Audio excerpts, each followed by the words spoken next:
Demi Lovato has spoken to the people around her, and she is going to go to rehab. That is the great news. That is the great news, that she has actually agreed that she does need to go to rehab, and she will be doing that. She should be getting out any day, according to the people we've talked to.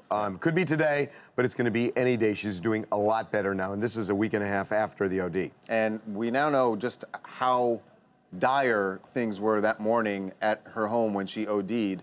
And we know that the person, the unsung hero here, is her bodyguard, because we're told that her bodyguard arrived at the house at early that morning and walked into the assistant screaming, "She's dead." Repeating that, she's dead, she's dead. She's dead. There was a reason she thought that. We are told that she was in bed and it appeared to her that Demi was not breathing. She had blood and vomit on the pillow, which is a sign of an OD. But from what we can gather, that her airway was blocked. And, we don't know that she actually wasn't breathing, but there was certainly something that was severely impairing her and making it appear that she wasn't breathing.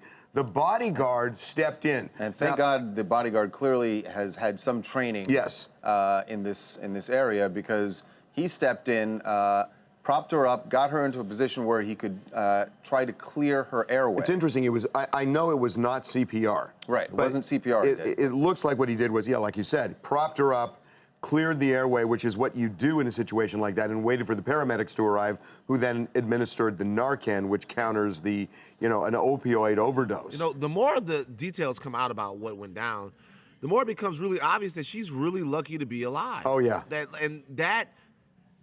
You hear overdose and you know that she was going through it, but man, the headlines could have been a lot different, and hopefully she takes an episode like this and really starts to kind of get back on that road to sobriety she already was on, man, because when I read some of these, I didn't really know it had gotten to that point throughout the entire thing. And had been bad for a long time. And as early as April, she was at Coachella at a party at French Montana's house party, and she was kind of out of it there. So this has been going on for months.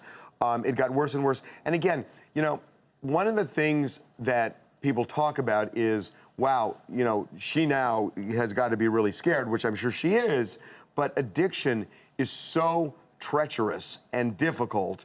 And and somebody, rarely do people say, I want to maintain and be an addict. Right. It's not something they want. It's not something they want. They just don't know how to get out of it.